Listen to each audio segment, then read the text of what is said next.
বিশাল সংখ্যক জনগোষ্ঠী কিন্তু অত্যাচারিত হয়েছে, নির্যাতিত হয়েছে, নিপীড়িত হয়েছে এবং গুমের সংখ্যা এখানে বলা হচ্ছে সম্ভাব্য ৩,৫০০-এর অধিক, বিচার বহির্ভূত হত্যাকাণ্ড ৩,০০০-এরও অধিক এবং পুলিশি হেফাজতে মৃত্যু ৫০০-রও অধিক এবং পঙ্গুত্ব বরণ করেছে, সেটার কোনো আসলে নির্দিষ্ট নির্ভরযোগ্য স্ট্যাটিস্টিক পাওয়া সম্ভব না, এটা অনেক হবে। তো সব মিলিয়ে আমরা মনে করি যে বিশাল একটা জনগোষ্ঠী যারা বাংলাদেশে গণতন্ত্র পুনরুদ্ধারের লক্ষ্যে, জনগণের অধিকার প্রতিষ্ঠার লক্ষ্যে আন্দোলন সংগ্রাম করতে গিয়ে তারা গুমের শিকার হয়েছেন, হত্যার শিকার হয়েছেন এবং তাদের বিরুদ্ধে হাজার হাজার শত শত মামলা দিয়ে তাদের জীবনকে একেবারে ধ্বংস করে ফেলা হয়েছে, আর্থিকভাবে তারা চরম ক্ষতিগ্রস্ত হয়েছেন। তাদের জন্য অবশ্যই আমাদের কিছু করা উচিত, কারণ তারাই আজকের জুলাইয়ের যে ২৪-এর যে গণ অভ্যুত্থান হয়েছে সেটার যে প্রেক্ষাপট সেটা তারা রচনা করেছেন।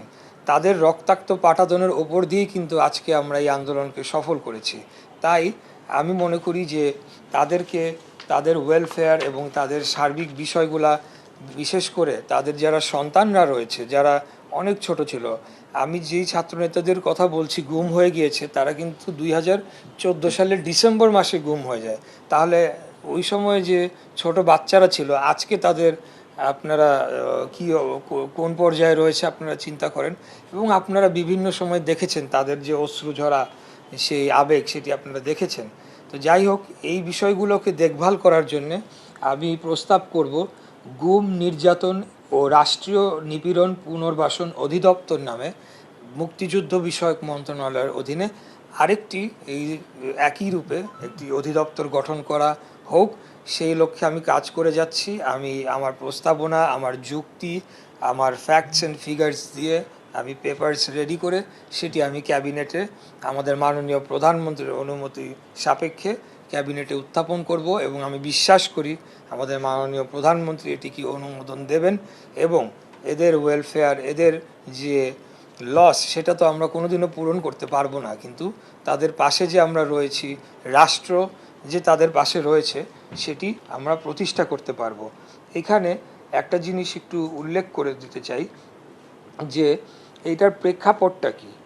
রাষ্ট্রীয় সাংবিধানিক ও মানবিক দায়িত্বের অংশ হিসেবে রাষ্ট্রীয় ক্ষমতার অপব্যবহার অথবা ক্ষমতাসীন দলের রাজনৈতিক পৃষ্ঠপোষকতায় বলপূর্বক অন্তর্ধান, গুম, বিচার বহির্ভূত হত্যাকাণ্ড, হেফাজতে নির্যাতন, রাজনৈতিক সহিংসতা, নির্যাতনে গুরুতর আহত ও পঙ্গুত্ব বরণ করা ব্যক্তিদের ও নিহতদের পরিবার এবং অন্যান্য গুরুতর মানবাধিকার লঙ্ঘনের ফলে ক্ষতিগ্রস্ত ব্যক্তি ও তাদের পরিবারের পুনর্বাসন, চিকিৎসা, মনোসামাজিক সহায়তা, আইনি সহায়তা এবং দীর্ঘমেয়াদে কল্যাণ নিশ্চিত করার জন্য একটি স্থায়ী প্রাতিষ্ঠানিক প্রতিষ্ঠান প্রয়োজন।